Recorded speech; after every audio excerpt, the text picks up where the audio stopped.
Sejak beberapa dekad yang lepas, Indonesia dilihat sebagai sebuah negara dari Asia Tenggara yang berjaya membangun dan memperhebatkan sektor industri ekonomi mengikuti negara besar Asia yang lain seperti Hong Kong, Korea Selatan dan Taiwan. Walaupun ekonomi Indonesia berkembang dengan baik pada tahun 1980-an dan 1990-an, Indonesia sangat terkesan dengan krisis ekonomi yang melanda seluruh Asia pada tahun 1997 yang kemudiannya menyebabkan berlaku reformasi dalam politik di negara ini. Selepas itu, ekonomi Indonesia dilihat semakin pulih dan memiliki status negara yang sedang berkembang dengan sejarah yang pelbagai dalam ekonomi, kebudayaan dan politik. Jadi, video kali ini kita akan melihat bagaimana Indonesia menjadi kuasa besar ekonomi dunia. Teruskan menonton. Indonesia yang terletak di Asia Tenggara adalah kepulauan besar terletak antara Lautan India dan Lautan Pasifik dengan lebih daripada 17,000 pulau. Keluasan negara Indonesia adalah sekitar 1.9 juta kilometer persegi. Indonesia mempunyai tanah yang subur untuk pelbagai jenis pertanian dan sangat kaya dengan sumber bumi seperti petroleum, gas asli, arang batu, biji timah, bauksit, tembaga, emas dan perak. Indonesia sekarang adalah negara ke-16 terbesar ekonomi di dunia dan bersedia untuk melonjak sehingga tangga ke-5 menjelang tahun 2030. Peratusan kadar inflasi di Indonesia kini berkurang sehingga satu angka.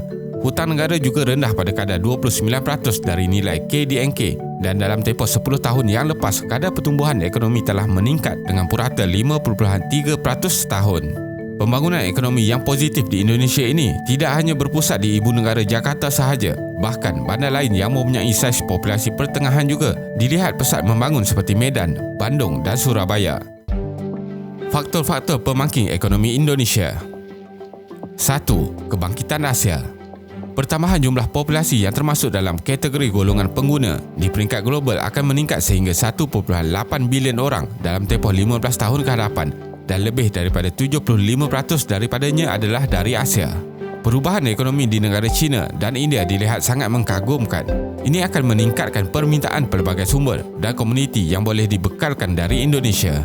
Ianya dapat dilihat dari jumlah ekspor Indonesia ke negara China dan India yang telah meningkat sebanyak 15 hingga 20%. Kedua, proses urbanisasi. Kadar populasi penduduk yang tinggal di kawasan bandar-bandar utama di Indonesia dijangka meningkat dari 53% pada waktu sekarang hingga 71% pada tahun 2030 dengan 53 juta penduduk berpindah ke kawasan bandar. Bandar-bandar baru juga akan dibangunkan serta dapat meningkatkan KDNK hasil pendapatan ekonomi di bandar dari 74% kepada 86% menjelang 2030. Ketiga, pertambahan populasi tenaga kerja muda. Populasi penduduk muda semakin meningkat di Indonesia. Dianggarkan mencapai jumlah 280 juta daripada 240 juta pada masa sekarang. Ini berbeza dengan demografi kebanyakan negara lain di Asia yang kebanyakannya mempunyai ramai populasi lebih berumur.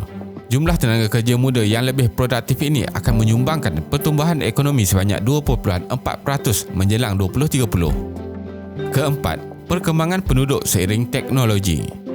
Pada sedekat yang akan datang, rakyat Indonesia dilihat semakin maju seiring dengan perkembangan teknologi dan digital. Pada waktu ini, terdapat 220 juta langganan teknologi mudah alih diguna pakai oleh penduduk Indonesia. Internet menjadi suatu arus perdana yang mempengaruhi pelbagai aktiviti harian pengguna. Oleh itu, sistem perhubungan menjadi mudah dan efektif. Ianya akan sentiasa ditambah baik seiring keperluan dan kehendak pengguna yang semakin ramai. Kelima, kesan dari perang dagangan Amerika Syarikat dan China. Perang dagangan di antara Amerika Syarikat dan China bermula apabila Presiden Trump memperkenalkan cukai tinggi sehingga 25% ke atas barang ekspor China. Ini telah memberi kesan ke atas ekonomi seluruh dunia, malah mengubah sektor perdagangan di Indonesia. Oleh kerana barangan China tidak lagi diekspor ke Amerika Syarikat, peniaga dan pengusaha syarikat China mula beralih arah kepada negara besar seperti Indonesia. Mereka juga berminat untuk menjadikan Indonesia sebagai lokasi baru untuk penghasilan dan pengeluaran barang. Ini ditambah dengan pelbagai tawaran baik seperti sumber tenaga kerja yang ramai, pemberian insentif cukai oleh kerajaan, kestabilan politik dan ekonomi. Keenam, pembangunan infrastruktur di Indonesia. Kerajaan Indonesia telah membuat pelbagai pelan pembangunan infrastruktur dan meningkatkan perbelanjaan untuk sektor ini. Banyak syarikat dari luar yang berminat untuk memindahkan kilang-kilang, terutamanya dari China, akan melihat usaha kerajaan membangunkan infrastruktur utama sebagai faktor positif. Indonesia membelanjakan 11% daripada hasil ekonomi untuk menaik taraf infrastruktur dan akan menaikkan jumlah perbelanjaan ini sehingga 20%. Berita ini akan menarik minat ramai lagi pelabur dari luar seperti Eropah untuk datang ke Indonesia. Kesimpulannya, untuk Indonesia terus mencapai ekonomi yang mampan di masa hadapan, faktor peningkatan populasi kelas pertengahan harus disokong di samping mengurangkan taraf kemiskinan penduduk. Bilangan rakyat kelas pertengahan yang bertambah akan dapat menyokong produktiviti dan inovasi dengan dibantu taraf pendidikan yang lebih baik.